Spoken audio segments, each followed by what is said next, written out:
سامعین محترم، السلام علیکم ورحمۃ اللہ وبرکاتہ۔ یہ دارالسلام اسٹوڈیو لاہور پاکستان ہے۔ آڈیو کیسٹس اور سیڈیز پر مختلف موضوعات کو انتہائی دلچسپ، خوبصورت اور انوکھے انداز میں پیش کرنے والا واحد ادارہ دارالسلام اسٹوڈیو اس وقت پیش کر رہا ہے محمد بن قاسم۔ جی ہاں، محمد بن قاسم تاریخ اسلام کے ایک سنہری باب کا نام ہے۔ ایک ہونہار سپہ سالار جس نے 17 سال کی عمر میں ہندوستان کے راجہ داہر کو للکارا اور اس سے بدترین شکست دی۔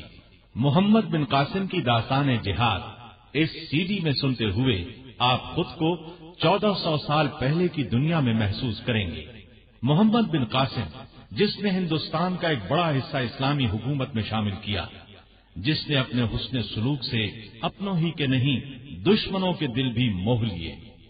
محمد بن قاسم ہمارے دلوں میں زندہ ہے، زندہ رہے گا۔ اس کا نام تاریخ کے صفحات سے کبھی بھی مٹ نہیں سکے گا۔ محمد بن قاسم 2 حصوں پر مشتمل ہے۔ لیجئے آپ اس کا پہلا حصہ سننے کے لیے تیار ہو جائیے۔ پیشکش محمد طارق شاہد۔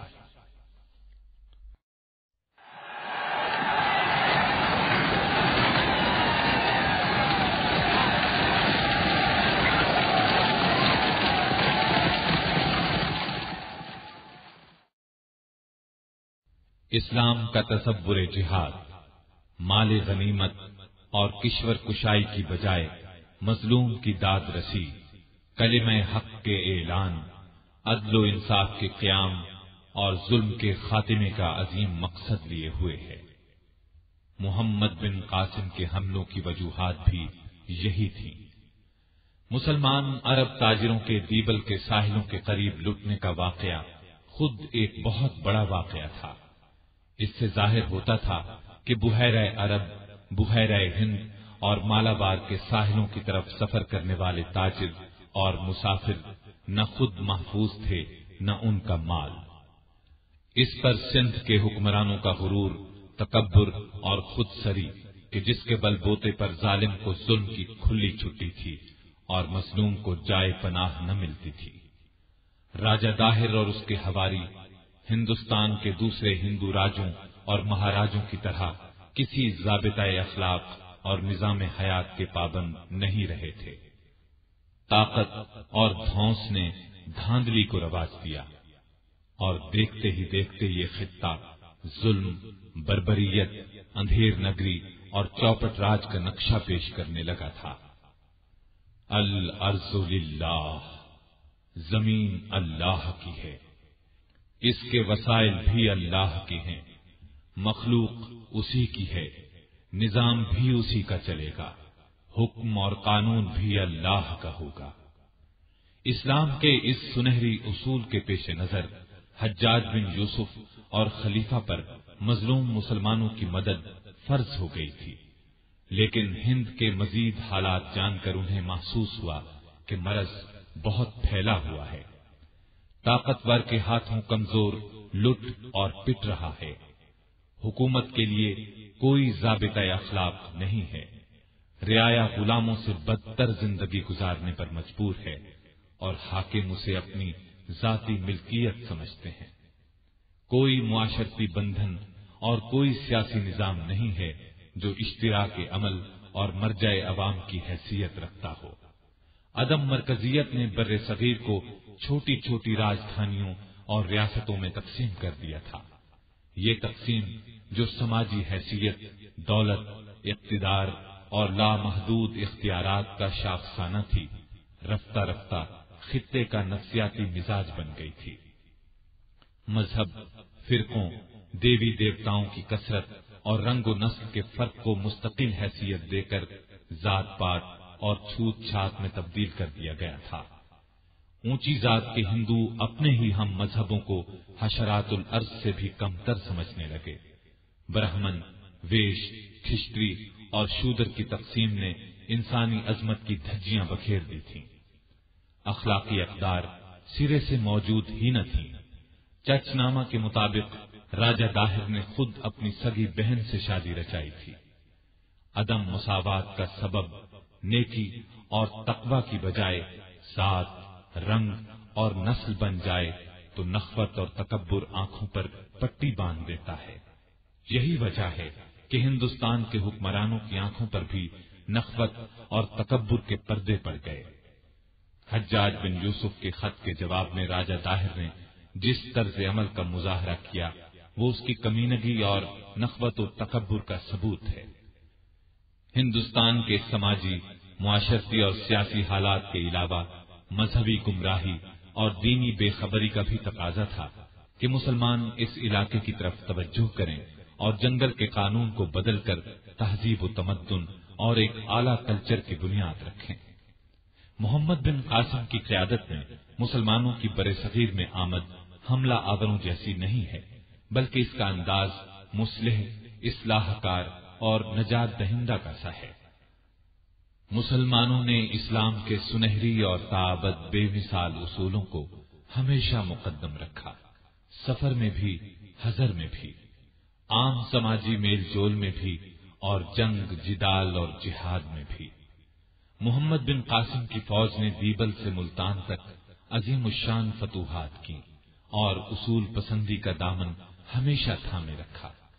بچوں، بوڑھوں اور خواتین کو تحفظ دیا، صرف مقابلے میں نکلنے والے مردوں سے جنگ کی، ہتھیار ڈالنے والے کو امان دی، اطاعت کرنے والے کو سماجی رتبہ دیا، املاک اور جائیدادوں کو نقصان نہیں پہنچایا، جانوروں، فصلوں اور درختوں تک کا خیال رکھا۔ پہلے ہدایت اور صلح جوئی کا پیغام بھیجا، صرف سرکشی اور بغاوت کا جواب آنے پر کارروائی کی اور اس میں بھی حد سے تجاوز نہیں کیا۔ مفتوحین کو ان کے مذہب اور ملت پر آزادانہ قائم رہنے کی رعایت دی، مسلمان ہونے والوں کو بھائی بنایا اور غیر مسلموں کے انسانی وقار کا خیال رکھا۔ طاقت، قوت اور زور بازو کا مظاہرہ کرنے کی بجائے رحم، حلم اور رواداری کو فروغ دیا۔ شرک کی جگہ توحید کا پرچار کیا، عدم مرکزیت کو مرکزیت میں بدل کر مستحکم سیاسی نظام کی بنیاد رکھی، حکمران کو اللہ کے سامنے جواب دہ بنایا اور رعایا کے حقوق کے سلسلے میں ذمہ داری کا اعلیٰ معیار قائم کیا۔ ذات پات، رنگ، نسل کے امتیازات کے خاتمے کے لیے نماز کی صف کو انسانی مساوات، برابری اور عدل کا خوبصورت مظہر بنا دیا۔ ایک ہی صف میں کھڑے ہو گئے محمود و ایاز، نہ کوئی بندہ رہا اور نہ کوئی بندہ نواز۔ بندہ و صاحب و محتاج و غنی ایک ہوئے، تیری سرکار میں پہنچے تو سبھی ایک ہوئے۔ اخلاقی اقدار اور سماجی نظام کو اثر نو ترتیب دیا، فرد کو ملت کے مقدر کا ستارہ بنا دیا گیا۔ ہندو رعایا اپنے سماجی نظام سے بددل ہو چکی تھی، ظلم کی چکی میں پسنے والے محکوم کسی نجات دہندہ کی راہ تک رہے تھے، اور جب محمد بن قاسم ان کی امیدوں اور تمناؤں کا عملی اظہار بن کر ہندوستان میں آیا تو انہوں نے نہ صرف اسے خوش آمدید کہا بلکہ اپنے ظالم حکمرانوں کے مقابلے میں اس کی مدد، حمایت اور نصرت کی، جس کا نتیجہ یہ نکلا کہ مقامی آبادی کے تعاون سے محمد بن قاسم فتوحات پر فتوحات کرتا ہوا دیبل، سیسم، سیوستان اور ملتان تک چلا گیا۔ اس نے مقامی آبادی کی عزت و تکریم کو تحفظ دیا، املاک، جان اور مال کو تحفظ دیا، ان کے دین، مذہب اور عقائد کو ان کی مرضی پر چھوڑ دیا، رواداری کا عملی مظاہرہ پیش کیا، ان کے معبدوں، عبادت گاہوں اور مندروں کو نقصان نہیں پہنچایا۔ یہ وہ اقدامات تھے جن کی وجہ سے ہندو رعایا اس کی گرویدہ ہو گئی۔ وہ محمد بن قاسم کے اخلاق و کردار سے متاثر ہو کر مسلمان ہونا شروع ہو گئے۔ انہیں اس نئے دین میں اپنے لیے عزت اور احترام محسوس ہوا، انہیں اپنے ہونے کا احساس ہوا۔ نئے حاکم ان کی عزت نفس کے محافظ تھے، انہیں اپنے برابر بٹھاتے تھے، معاشی، سماجی اور معاشرتی طور پر عدل، انصاف اور مساوات کا نمونہ تھے۔ ان خصوصیات نے رعایا میں اعتماد، عزت اور خودی کا احساس پیدا کیا۔ یہاں اعلیٰ اور ادنا کی تقسیم نہیں تھی، وہ تو عبادات کی ادائیگی میں بھی مساوات کے اعلیٰ معیار کا حسین نمونہ تھے۔ نماز کی صف بندی میں ایک نچلی ذات کا آدمی اپنے امیر کے ساتھ قدم سے قدم اور کندھے سے کندھا ملا کر کھڑا ہوتا تھا۔ انسانی تاریخ میں محمد الرسول اللہ صلی اللہ علیہ وسلم نے جو عظیم سماجی انقلاب برپا فرمایا تھا، محمد بن قاسم نے اسی انقلاب کے افادی پہلوؤں کو سامنے رکھ کر ایک نئے خطۂ ارضی میں اسے عملی طور پر نافذ کیا تو بالکل نئی فضا، نیا دور، نئی دنیا تشکیل ہوئی۔ یہ سماجی انقلاب اپنے اندر دیر پا اثرات لیے ہوئے تھا، جس نے رعایا کے دل میں حکمرانوں کے لیے نفرت کی بجائے محبت پیدا کر دی۔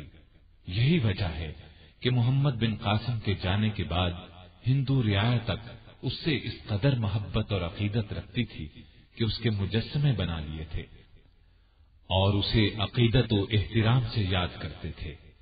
جو لوگ مسلمان ہو گئے تھے انہوں نے محمد بن قاسم کی لائی ہوئی اسلامی تعلیمات کو دل و جان سے اپنایا اور گھر کی اکائی سے لے کر معاشرتی اجتماع تک ایک نئے دور کا آغاز کر دیا۔ آج بھی کراچی کے ساحلوں سے لے کر ملتان تک کی آبادی میں عربوں کی آمد، ان کے ذاتی خواص، خصوصیات اور خوبیوں کا گہرا عکس موجود ہے۔ مہمان نوازی، دریا دلی، سخاوت، عاجزی، محبت اور اخوت جیسی عالمگیر خصوصیات جو رفتہ رفتہ پورے بر صغیر میں پھیلتی چلی گئیں اور ہندو راجوں مہاراجوں کے حسد، کینہ اور فریب کے باوجود رعایا کے دل میں گھر کرتی گئیں۔ محمد بن قاسم کی بر صغیر میں آمد کوئی جنگی، حربی اور قتال کا ہنگامی واقعہ نہیں ہے، یہ ایک مستقل سماجی، معاشرتی، معاشی اور سیاسی انقلاب کی نوید اور خطۂ ارضی پر ذہنی، فکری اور شعوری تبدیلی کا حسین اور خوبصورت انقلاب ہے۔ ایسا انقلاب جس کی روشنی قرآن و حدیث سے پھوٹتی ہے اور جو نئے زمانوں، نئی زمینوں کے لیے ایک عالمی برادری، اسلامی اخوت اور انسانی عظمت کی ضمانت لیے آگے اور آگے بڑھتی رہے گی۔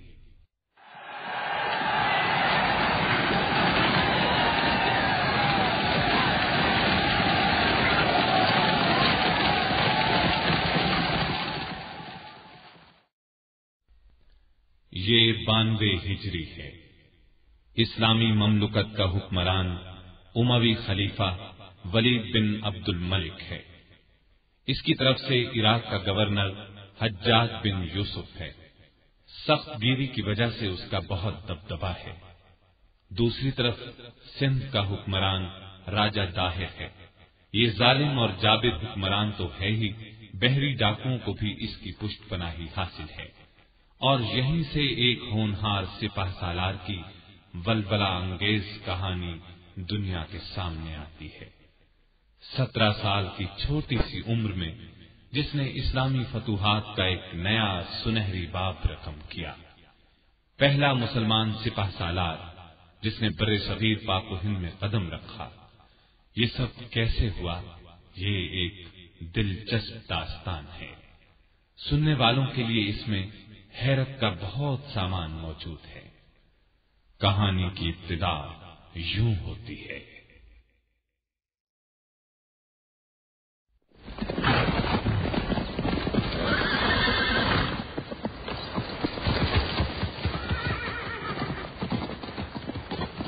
حجاج بن یوسف کے دربان نے گھڑ سوار کو آتے دیکھا تو پکار اٹھا، ٹھہرو، رک جاؤ، کون ہو تم؟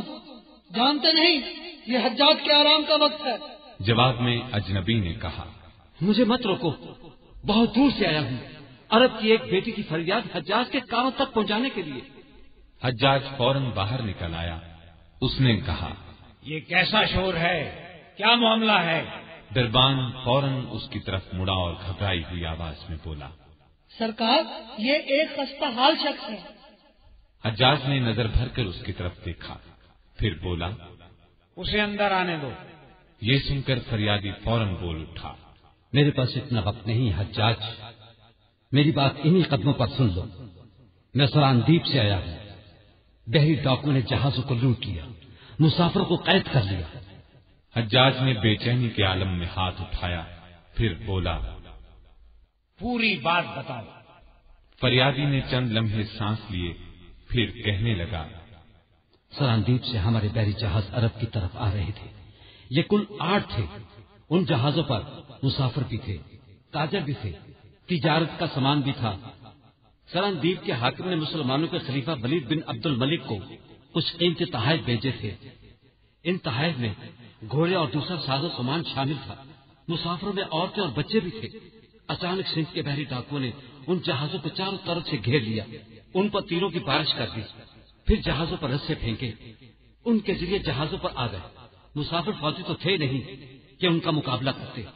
جن مسافروں نے ڈاکو سے مقابلہ کرنے کی کوشش کی انہیں قتل کر دیا گیا، تمام سامان لوٹ لیا گیا، مسافر کو بھی پکڑ کر لے گئے، مسافر عورتوں اور بچوں کو بھی نہ چھوڑا، وہ انہیں دیبل لے گئے، ان کو قید خانے میں ڈال دیا گیا۔ اے حجاج، اور کیا کیا بتاؤں، میری ہمت جواب دے رہی ہے۔ میں آپ تک عرب کی بیٹی کی فریاد لے کر آیا ہوں۔ حجاج یہ سن کر بہت حیران ہوا، اس کی حیرت میں ڈوبی ہوئی آواز گونجی، میں سمجھا نہیں۔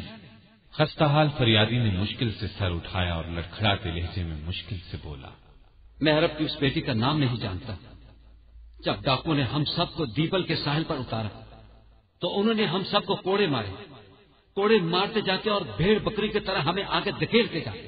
اس وقت بنی ہربوا کی وہ لڑکی رک گئی، اس نے عرب کی طرف منہ کر کے ہاتھ آسمان کی طرف پھیلائے اور چلا چلا کر کہا، اے حجاج، اسلامی فوجیں لے کر مدد کو آ، اے حجاج، اسلامی فوجیں لے کر مدد کو آ۔ کاش کوئی شخص میری آواز حجاج تک پہنچا دے۔ اس لمحے بے اختیارانہ انداز میں حجاج بن یوسف پکار اٹھا، میں حاضر ہوں، میں حاضر ہوں۔ حجاج کے ان الفاظ نے گویا فریادی کو پھر بولنے پر آمادہ کیا۔ وہ کہنے لگا، اے حجاج، وہاں سے کوئی قیدی نکل نہیں سکتا تھا، لیکن اللہ کی قدرت، جب ہمیں بھیڑ بکریوں کی طرح دھکیلا جا رہا تھا، ایک نوجوان نہ جانے کہاں سے نکل کر مجھ تک پہنچ گیا۔ اس نے میرا بازو پکڑ کر سرگوشی کی، جھک جا، ادھر آ۔ میرے ساتھ میرا ایک ساتھی بھی تھا، میں نے اس کا بازو پکڑا اور جھک گیا۔ وہ عرب نوجوان ہمیں اسی طرح کشتیوں کی اوٹ میں لے آیا۔ جب ڈاکو تمام قیدیوں کو لیے آگے نکل گئے، تب اس عرب نے دبی آواز میں کہا، میرا نام بلال بن عثمان ہے، میں تو جوانی میں عرب سے نکل آیا تھا، آج کل میں یہاں سے بہت دور راجہ طاہر کے محل میں ہوتا ہوں، اس کی رانی کا محافظ ہوں۔ وہ ان دنوں سمندر کی سیر کے لیے آئی ہوئی ہے، میں نے دور سے تم لوگوں کو دیکھا تو محسوس کیا میرے ہم وطن ہیں، چنانچہ اس طرف آ گیا۔ اس سے زیادہ میں کچھ نہیں کر سکتا تھا، میں یہاں زیادہ نہیں رک سکتا، میں تمہیں 2 گھوڑے دیتا ہوں، فوراً بصرہ پہنچو، راستے میں ہرگز نہ رکنا۔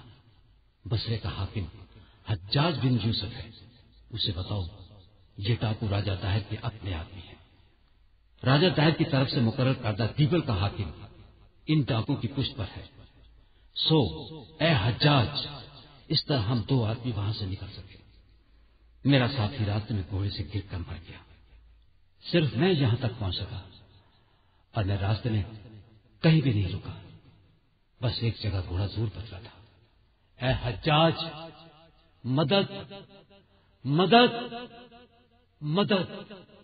ان الفاظ کے ساتھ ہی وہ گرا اور مر گیا۔ حجاج نے حسرت زدہ انداز میں اس کی طرف دیکھا اور بولا، اوہ، یہ تو چل بسا، فوراً کاتب کو بلایا جائے، راجہ طاہر کے نام ہمارا پیغام جائے گا، ہم دیکھیں گے وہ پیغام کا کیا جواب دیتا ہے۔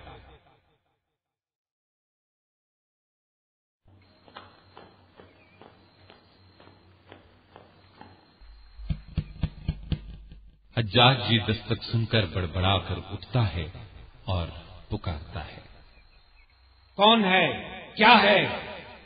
جواب میں دربان کی آواز سنائی دیتی ہے، سرکار، راجہ طاہر کی طرف جو قاصد گیا تھا حاضری کی اجازت چاہتا ہے۔ حجاج فوراً باہر نکل آیا اور بول اٹھا، ہاں کہو کیا خبر لائے ہو؟ جواب میں قاصد کی آواز سنائی دی، اے امیر، میں آپ کا خط لے کر برہمن آباد گیا۔ راجہ داہر وہاں موجود تھا۔ وہ بہت بے روکی سے ملا۔ اس نے بہت اکتائے ہوئے انداز میں آپ کا خط پڑھا اور جواب میں صرف اتنا کہہ دیا، جہازوں کو بحری ڈاکوؤں نے لوٹا ہے اور بحری ڈاکوؤں پر سندھ کا حکم اور قانون نہیں چلتا، لہذا اس سلسلے میں کچھ نہیں کر سکتا۔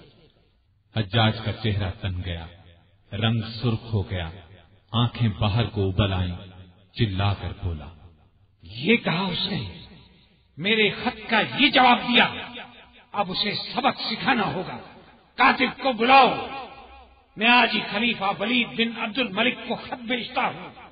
راجہ داہر پر حملے کی اجازت ملنے کی دیر ہے، میں انشاءاللہ اس کی اینٹ سے اینٹ بجا دوں گا۔ ایک طرف سے آواز آئی، میں پہلے ہی تیار کھڑا ہوں حضور۔ حجاج یہ سن کر خوش ہوا اور پکارا، بہت خوب، لکھو، امیر المومنین کے نام بصرے کے حاکم حجاج بن یوسف کی طرف سے۔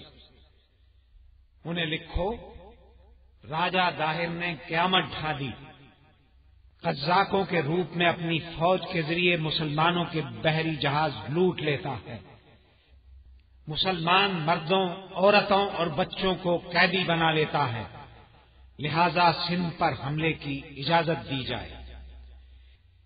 یہ خیال نہ کیا جائے کہ اتنے فاصلے پر حملہ کرنے میں اخراجات بہت ہوں گے، نقصانات بہت اٹھانا پڑیں گے۔ میں وعدہ کرتا ہوں جتنے اخراجات ہوں گے ان سے 2 گنا شاہی خزانے میں جمع کراؤں گا۔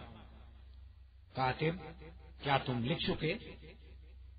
تو پھر برق رفتار گھوڑے پر قاصد کو روانہ کر دیا جائے، میں جلد از جلد جواب چاہتا ہوں۔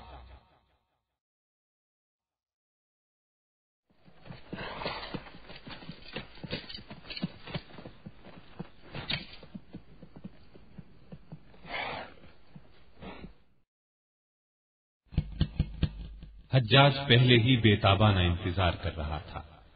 اس نے فوراً کہا، ہاں، کیا خبر لائے؟ جواب میں قاصد کی آواز سنائی دی، اے امیر، آپ کو مبارک ہو، خلیفہ نے اجازت دے دی ہے۔ حجاج کے چہرے پر خوشی پھیل گئی، وہ پکار اٹھا، بہت خوب، میں نے تو پہلے ہی اپنی فوج کو کوچ کے لیے تیار رہنے کا حکم دے رکھا ہے۔ میں اس کا سپہ سالار عبید اللہ بن نبہان کو مقرر کرتا ہوں اور کوچ کا حکم دیتا ہوں۔ سندھ پہنچ کر بجلی بن کر راجہ داہر کی فوج پر ٹوٹ پڑو، اسے بتا دو اس کا مقابلہ کس قوم سے ہے۔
حجاج بےتابانہ انداز میں ٹہل رہا ہے، اسے سندھ کی خبر کا بے چینی سے انتظار ہے۔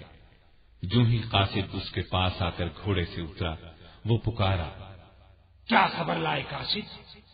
قاصد نے مشکل سے کہا، اے امیر، خبر افسوسناک ہے۔ آپ کے سپہ سالار عبید اللہ بن نبہان پہلے ہی روز میدان جنگ میں شہید ہو گئے۔ وہ بہت بہادری سے لڑ رہے تھے کہ ایک تیر ان کی پیشانی پر آ کر لگا اور وہ شہید ہو گئے۔ اس کے بعد مسلمانوں کی فوج بکھر گئی۔ حجاج کو یہ سن کر دھچکا سا لگا، تاہم اس نے سنبھل کر کہا، کوئی پرواہ نہیں، بدائل بن تحفہ کہاں ہے؟ فوراً آواز ابھری، میں حاضر ہوں ابن یوسف۔ حجاج نے بلند آواز میں کہا، تو سنو، میں تمہیں سندھ کی طرف روانہ کرتا ہوں، دیکھو عبید اللہ کی طرح ناکام نہ ہونا۔ بدیل بن طہفہ نے فوراً ایک قدم آگے بڑھایا اور جرأت مندانہ انداز میں گویا ہوا، معاف کیجیے گا امیر، عبداللہ ناکام نہیں، شہید ہوا ہے۔ اس نے میدان جنگ میں پوری طرح جواں مردی دکھائی ہے۔ حجاج یہ سن کر مسکرایا اور سر ہلاتے ہوئے بولا، ٹھیک ہے، لیکن راجہ داہر کی فوج کے مقابلے میں ہماری فوج کو شکست تو ہوئی ہے۔ خلیفہ پہلے ہی سندھ پر حملہ کرنے کی اجازت خوشی سے نہیں دے رہا تھا، یہ شکست اسے چراغ پا کر دے گی، لہذا میری خواہش ہے تم کامیابی کے جھنڈے گاڑ کر لوٹو۔ یاد رکھو، اگر تم بھی ناکام لوٹے تو ان قیدیوں کا کیا بنے گا، ان مسلمانوں کا کیا بنے گا جو ہندوستان کے ساحلی علاقوں میں اور سرانبیت میں آباد ہیں۔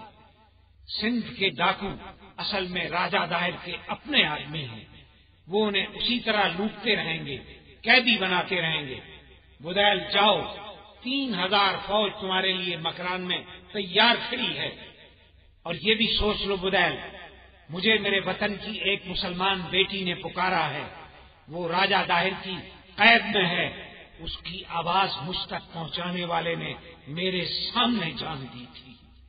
بدیل یہ سن کر 2 قدم آگے بڑھا، اس نے سینے پر ہاتھ رکھا اور پرعزم لہجے میں اس کی آواز سنائی دی، یہ خادم روانہ ہوتا ہے، انشاءاللہ فتح کی خبر کے ساتھ لوٹے گا۔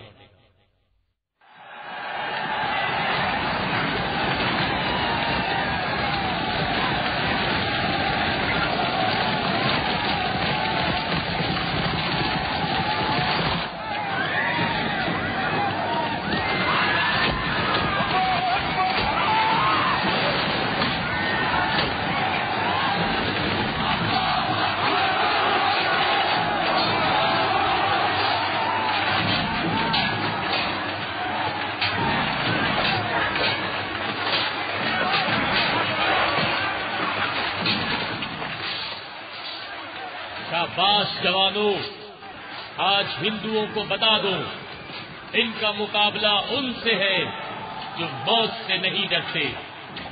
یہاں آمد کی خبر ان لوگوں کو پہلے ہی مل چکی تھی، یہ پوری طرح تیار ہے، لیکن میدان جنگ ہمارے لیے کوئی نئی چیز نہیں۔ آج بیبل کی فوج کا نام و نشان مٹا دو، یہ سندھ کی واحد بندرگاہ ہے، اس پر قبضہ ہو گیا تو ہمارا راستہ صاف ہو جائے گا، پھر ہمیں راجہ طاہر تک پہنچنے سے کوئی نہیں روک سکے گا۔ نعرہ تکبیر، اللہ اکبر۔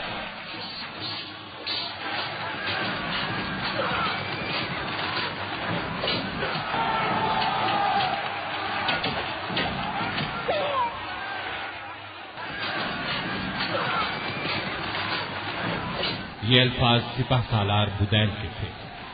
پھر اس نے کہا، بہادرو، بیبل کی فوج پیچھے ہٹ رہی ہے، اس کا زبردست نقصان ہو رہا ہے، امید ہے آج بیبل پر ہمارا قبضہ ہو جائے گا۔ وہ دیکھیے سردار بدیل، ہمارے ایک سپاہی پرجوش انداز میں طرف آ رہا ہے۔ نزدیک آنے پر سوار نے کہا، سردار خوشخبری سنیں، یوں جو شام گہری ہوتی جا رہی ہے، ہندو فوج لڑائی کے میدان سے غائب ہوتی جا رہی ہے۔ یہ سن کر بدیل نے کہا، ان کا تعاقب کرو، لیکن تعاقب میں زیادہ دور نہ نکل جانا، یہ دشمن کی چال بھی ہو سکتی ہے۔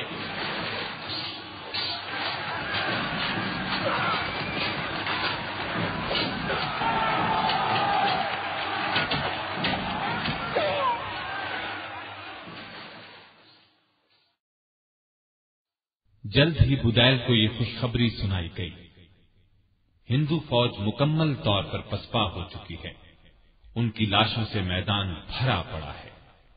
یہ سن کر بدیل نے کہا، اللہ کا شکر ہے، صبح ہم یہاں سے کوچ کریں گے۔ یہ سن کر خبر لانے والے نے کہا، لیکن سردار یہ خبر بھی ملی ہے کہ راجہ دہر دیبل کی فوج کی مدد کے لیے ایک بہت بڑا لشکر روانہ کر رہا ہے جو صبح تک ہمارے سامنے ہوگا۔ بدیل یہ سن کر ہنسا، اس کی پرسکون آواز گونجی۔ پرواہ نہیں، ہم تو راجہ داہر سے ہی ٹکرانے کے لیے نکلے ہیں۔ غازیوں سے کہہ دو اپنے گھوڑوں کی زینے اتار لیں، رات بھر آرام کر لیں تاکہ صبح پھر تازہ دم ہو کر لڑ سکیں۔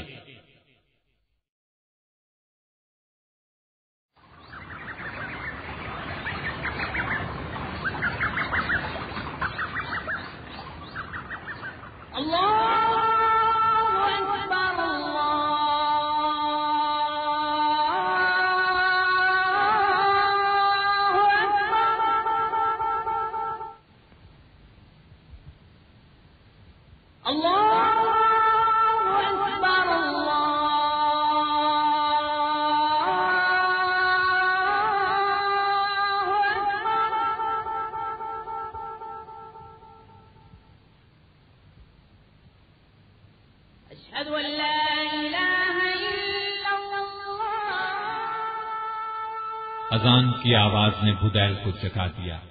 وہ فوراً اٹھا اور بلند آواز میں کہا، صبح ہو گئی، نماز کے بعد ہمیں کوچ کرنا ہے۔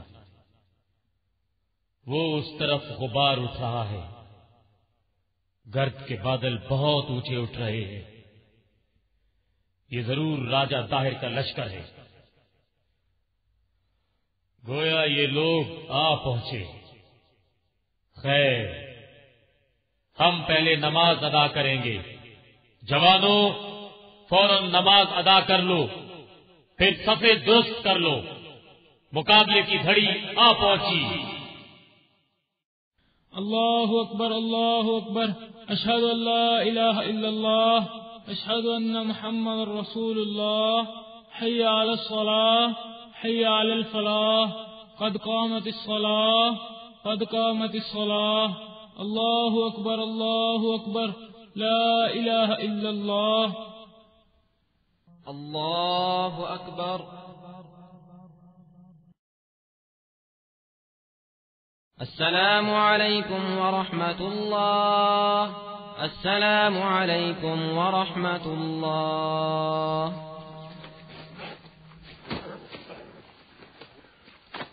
اسی وقت ایک سوار دوڑتے ہوئے بدیل کے نزدیک پہنچا اور بولا، سردار، ہندو فوج بہت نزدیک پہنچ چکی ہے۔ ہم بھی تیار ہیں۔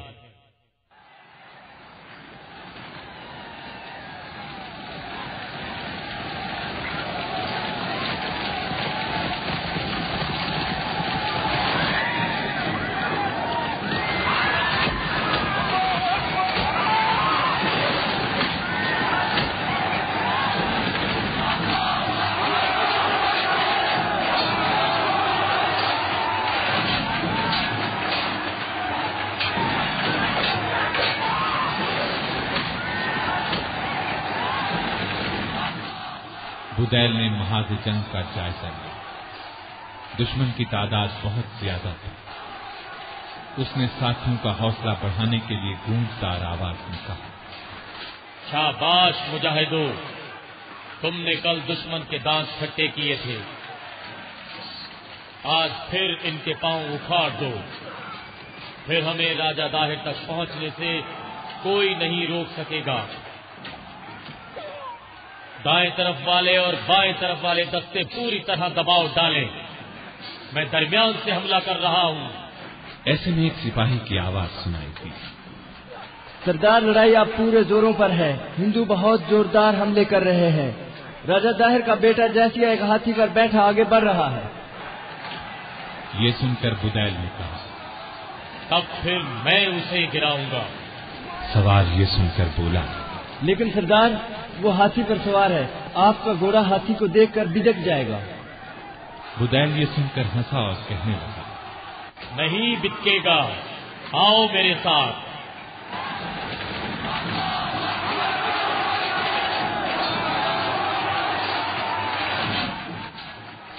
بدیل مسلسل آگے بڑھ رہا تھا کہ اس کا گھوڑا ہاتھی کو دیکھ کر بھٹک گیا۔ بدیل نے اس کو قابو میں رکھنے کی کوشش کرتے ہوئے کہا، ارے ارے غازی گھوڑے سنبھل جاؤ، رک جاؤ، ہاتھی سے ڈر گئے؟ ایسے میں ایک سپاہی چیخا، بچیے سردار، گھوڑا آپ کو گرا دیتا ہے۔ اچانک بدیل گھوڑے سے گر گیا اور بہت سے ہندو سپاہیوں نے اس کو گھیرے میں لیا۔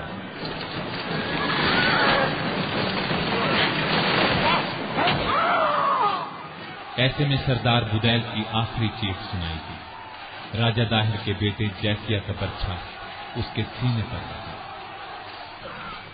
ایک سوار کی غم میں ڈوبی ہوئی آواز سنائی دی، سردار مارے گئے، مسلمانوں کے پاؤں اکھڑ رہے ہیں، یا اللہ رحم۔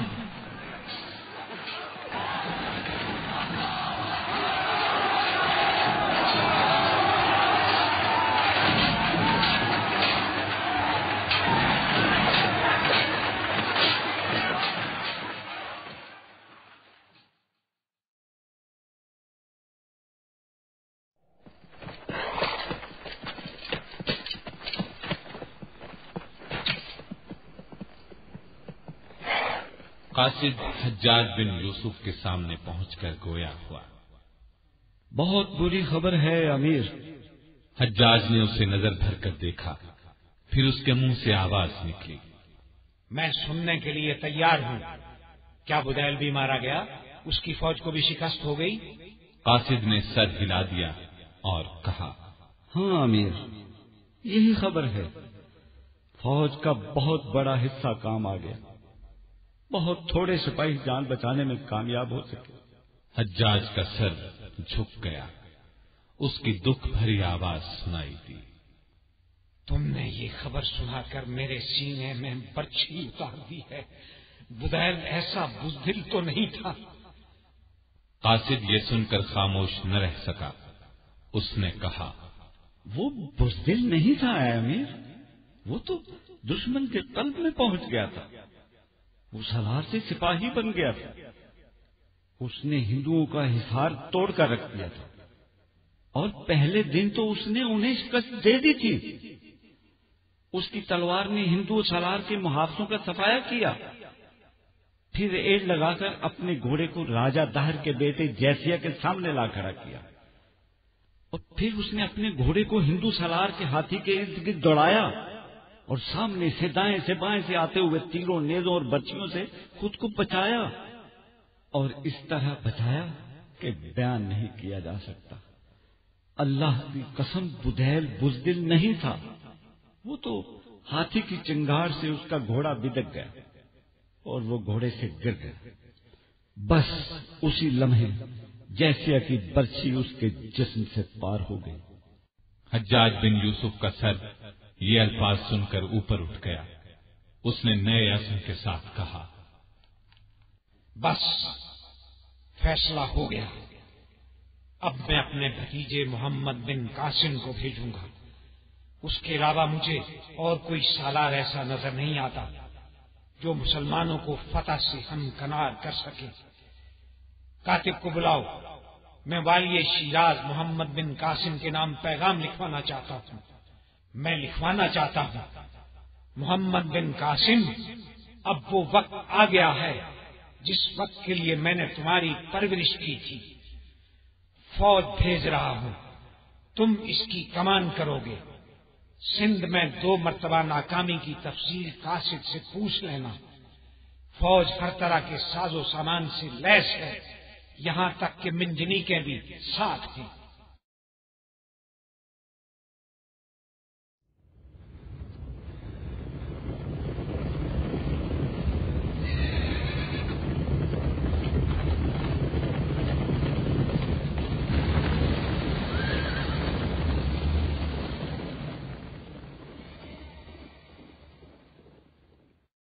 اور پھر قاصد نے محمد بن قاسم کو حجاج کا پیغام دیا۔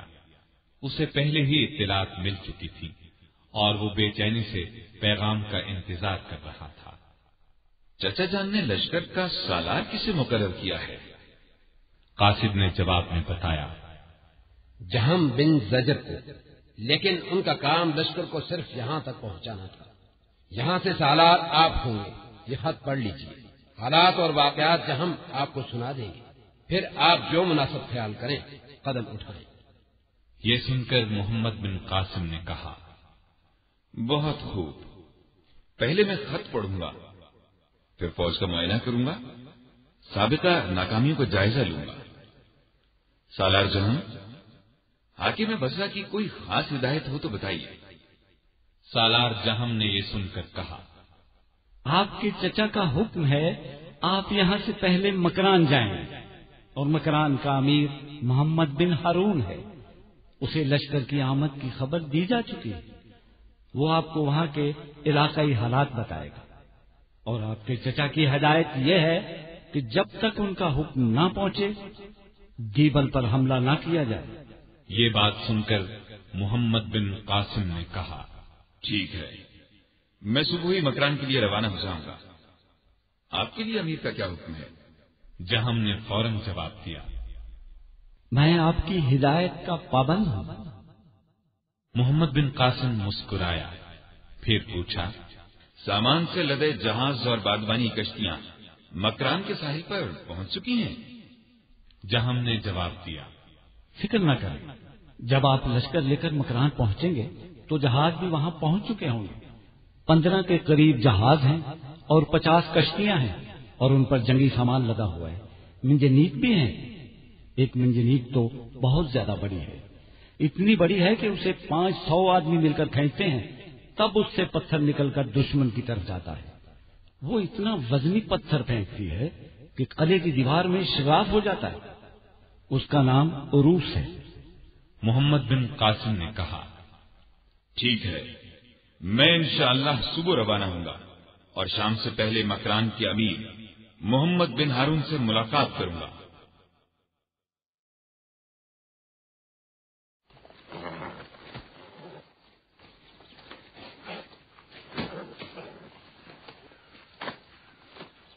محمد بن قاسم جب مکران کے باہر کھلے میدان میں پہنچا تو وہاں اسے ایک بوڑھا سالار کھڑا نظر آیا، لیکن وہ بہت ڈھیلا نظر آ رہا تھا۔ ایک سپاہی نے اسے بتایا، سالار، یہ محمد بن ہارون ہے۔ اور محمد بن ہارون تھکے تھکے انداز میں ایک اور قدم آگے بڑھا، دونوں گلے ملے۔ اس وقت محمد بن ہارون نے کہا، مجھے افسوس ہے کہ میں آپ کے استقبال کے لیے آگے نہ جا سکا، مجھے تیز بخار ہے۔ یہ سن کر محمد بن قاسم نے کہا، میں محسوس کر چکا ہوں، آپ فکر نہ کریں، چلیے مجھے سندھ کا نقشہ دکھائیں اور علاقائی صورتحال سمجھائیں۔ محمد بن ہارون اسے اپنے خیمے میں لے آیا، دونوں نقشے پر جھک گئے اور علاقائی صورتحال پر بات کرنے لگے۔ دوسری طرف راجہ داہر کا دربار لگا تھا۔ اچانک دربار کے باہر شور سنائی دیا اور دربان کسی سے کہہ رہا تھا، ٹھہرو، کہاں گھسے چلے آ رہے ہو؟ جانتے نہیں یہ راجہ داہر کا دربار ہے؟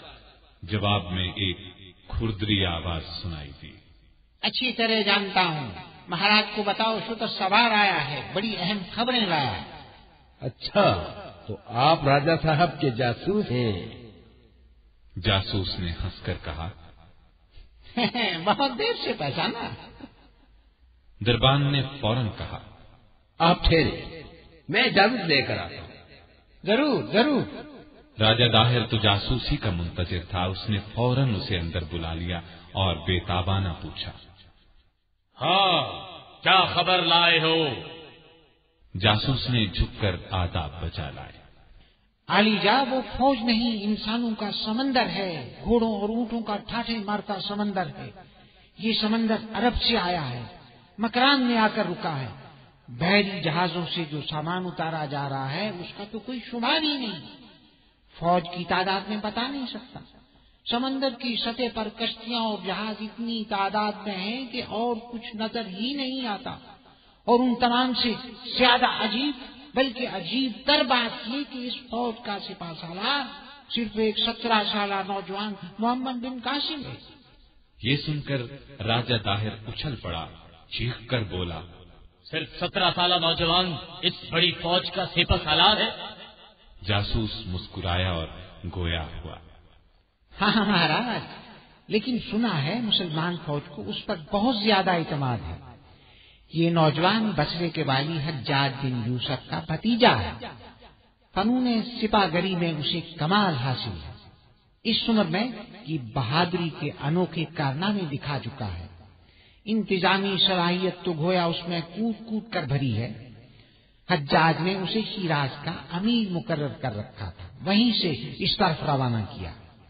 جاسوس یہاں تک کہہ کر رک گیا تو راجہ داہر نے پرغرور انداز میں کہا، کوئی بات نہیں، یہاں اس کی ساری مہارت دھری کی دھری رہ جائے گی.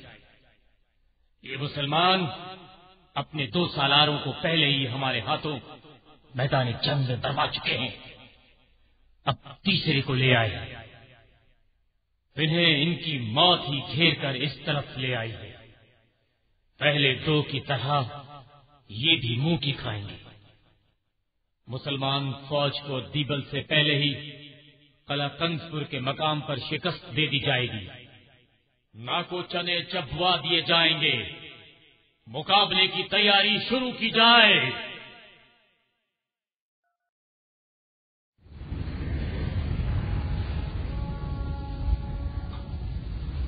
محمد بن قاسم کا لشکر مکران سے چلنے کے لیے تیار کھڑا ہے. محمد بن ہارون ان سے آگے کھڑا نظر آیا. جوں ہی محمد بن قاسم کی نظر اس پر پڑی، وہ چونک کر اس کی طرف بڑھا اور بولا، محمد بن ہارون، آپ بیمار ہیں، آرام کریں. یہ سن کر والی مکران محمد بن ہارون نے غمزدہ مسکراہٹ چہرے پر لاتے ہوئے کہا، کیا تم نے دیکھا نہیں کہ میرے جسم پر میدان جنگ کا لباس ہے، سر پر خود ہے، کمر میں تلوار ہے. تم میرے بچے کی طرح ہو، میں تمہیں میدان جنگ میں اکیلے نہیں جانے دوں گا. محمد بن قاسم متاثر ہوئے بغیر نہ رہ سکا، فوراً بولا، لیکن آپ بہت بیمار ہیں. محمد بن ہارون نے انکار میں سر ہلایا اور پرزور لہجے میں کہا، کچھ بھی ہو میں ساتھ جاؤں گا. محمد بن قاسم نے ہار مان لی اور بولا، اچھا یہ بتائیں، ہمارے راستے میں راجہ داہر کا سب سے پہلے کون سا علاقہ آئے گا؟ محمد بن ہارون نے جواب میں بتایا، قلعہ کنسپور بہت مضبوط قلعہ ہے. اگر تم چاہو تو اس سے کنی کترا کر گزر سکتے ہو، یعنی لڑے بغیر دیبل پہنچ سکتے ہو.